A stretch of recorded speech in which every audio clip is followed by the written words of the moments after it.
Jehovah's Witnesses, a religion based on the occult and spiritism. Chapter 16, entitled White Horseman of the Apocalypse. So, as you may know, Revelation chapter 6 talks about these four horsemen. And let's take a look at the screenshot of those verses. So we have a screenshot right here of the JW Library app of Revelation chapter 6. Verses 1 and 2 is highlighted, and those are the ones we are going to discuss today because the chapter talks about Jesus Christ and the white horseman. And then verses 3 and 4 talks about the second horseman of the apocalypse, the fiery colored horse. Verse 5 and 6 talks about the third horseman of the apocalypse, that riding a black horse. And then verse 7 and 8 talks about the fourth rider of the apocalypse riding on a pale horse. So notice verse 1 and 2, Revelation chapter 6. And I saw when the Lamb opened one of the seven seals, and I heard one of the four living creatures say with a voice like thunder, "Come." And I saw, and look, a white horse, and the one seated on it had a bow, and a crown was given him, and he went out conquering and to complete his conquest. So what we want to do is, again, we want to pull out the always weird and quirky Revelation book to see how the Jehovah's Witnesses interpret these scriptures. All right, here we have page 90 of the Revelation book. There in paragraph 4 on the yellow highlight, it says, "The only righteous one seen wearing crowns during the Lord's Day are Jesus and the class represented by the 24 elders. It is unlikely that a member of the group of 24 elders will be pictured as receiving a crown on his own merit. Hence, this lone horseman must be Jesus Christ and no other. John sees him in heaven at the historic moment in 1914. So it's odd, kind of weird, that they say it's unlikely that a member of the group of 24 elders will be pictured as receiving a crown. And yet they do not support that. So just based on this unlikelihood, this lone horseman must be Jesus Christ and no other. It can't picture or signify, it can't signify anyone else. And when is this scene taking place? The witnesses believe that this is happening in 1914. So going on with the next yellow highlight. Thus, in opening the first seal, Jesus reveals how he himself, as the newly crowned king, sallies forth to war at God's appointed time. You may have noticed in Revelation chapter 6 verse 1, it says that the Lamb opened up the seal and it brought forth this horseman. I don't know, does that make sense to you that the Lamb, which is representative of Jesus Christ, opens up a seal of a horseman that also means Jesus Christ? That kind of doesn't make any sense to me, but that's what the Jehovah's Witnesses say. Then going on in paragraph 6, that yellow highlight says that he is fighting under the name Michael, meaning who is like God. Jesus overcomes Satan and his demons and hurls them down to the earth.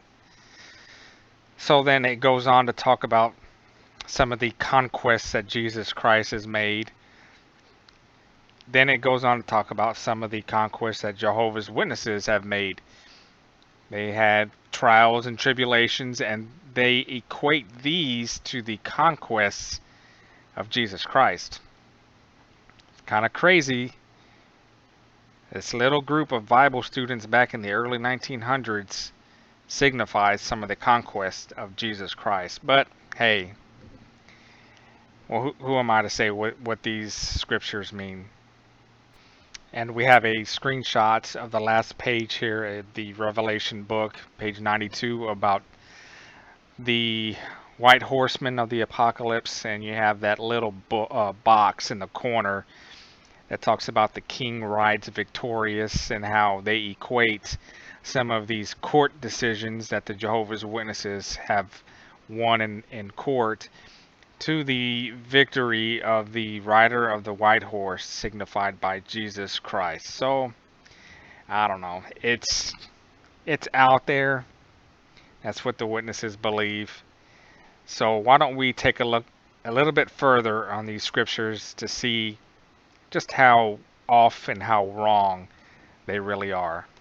So again, let's take a look at that scripture, Revelation chapter 6, verses in particular 2. It says three things about this rider of a white horse. Number one, he had a bow. Number two, he was given a crown. And then number three, he went out conquering to complete his conquest. So the Jehovah's Witnesses also believe that the rider of this white horse is the same as the rider, I believe it is Revelation chapter 19. So let's take a look at that. So this rider here of Revelation chapter 19, it says in verse 11, I saw heaven opened up and look, a white horse. So this is where the Jehovah's Witnesses believe that these two riders are the same one, the same person, because they're both riding a white horse. But look at verse 12. It says, his eyes are a fiery flame. It doesn't mention that about the rider of the white horse of the apocalypse. And it says, on his head are many diadems. And the little footnote, if you read off to the side of verse 12, it says that these diadems can mean royal headbands.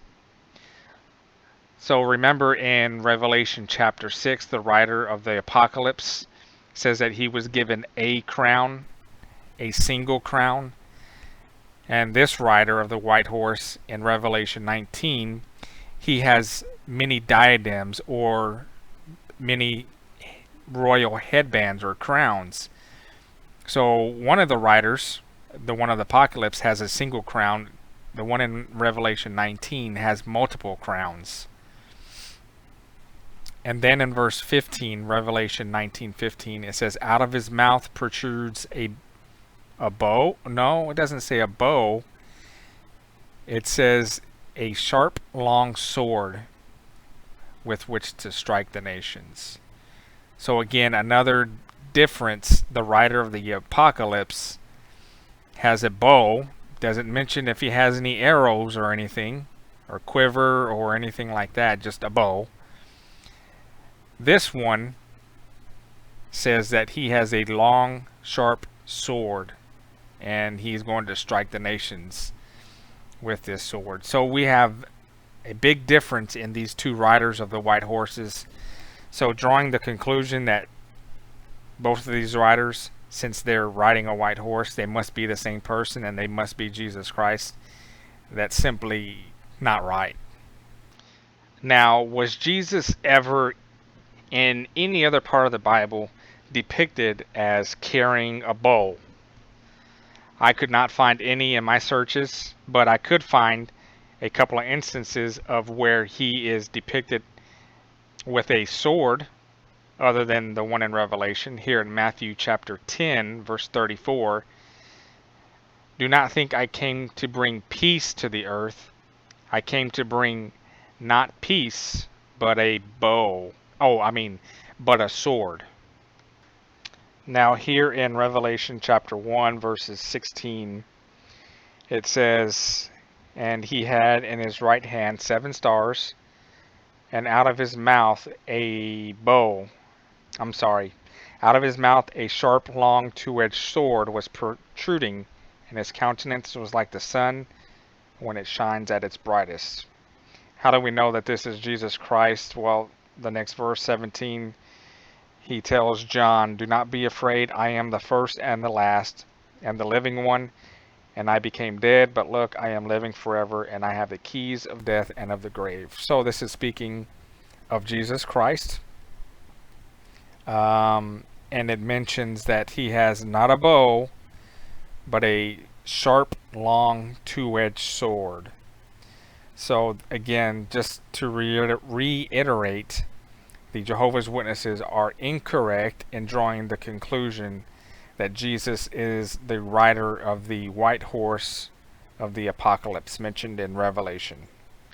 So now I just want to bring out a couple of points at the end of this chapter of the book.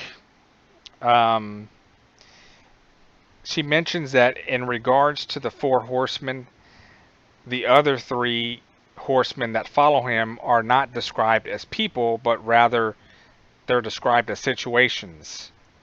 The second horseman, that of the fiery colored horseman, signified warfare. The black horseman signified famine. And then the pale horseman signifies death. So the continuity suggests that the first horseman would also represent not a person, but a situation. What kind of situation? Well, she says that the rider is handed a crown and he's made a ruler. He has a bow, but he doesn't have any quiver or arrows with him. So this may indicate a government of peace which arises without bloodshed, a government situation which has military potential but conquers through diplomacy instead of war. So that's something those and other Christian denominations may believe in. Then the author says, note that the very next horseman in the passage is described as warfare, and that he's taking away peace. So he could not take away peace if it wasn't already in place. This helps us to confirm the white horseman is in the place of a peacemaking government existing before the second horseman takes away that peace and brings worldwide war. And this is in harmony with the following scripture. Here the scripture at 1 Thessalonians chapter 5 verse 3 says, whenever it is they are saying peace and security, then sudden destruction is to be instantly upon them, just like birth pains on a pregnant woman, and they will by no means escape. So it only makes sense that the first horseman that's riding the white horse brings peace to the earth, then the one that follows him on the fiery colored horse takes away that peace and brings war on the earth. So by demoting the King of Kings and Lord of Lords, Jesus Christ, to a situation depicted by the white horseman, again, the Jehovah's Witnesses are demoting who Jesus Christ really is. So thanks for listening. We're almost done with this book, so stay tuned for the next chapter. Thank you for taking time to listen to my summary of the book, Jehovah's Witnesses, a religion based upon the occult and spiritism. Post your comments, like and share this video, subscribe to my channel, and stay tuned for chapter 17.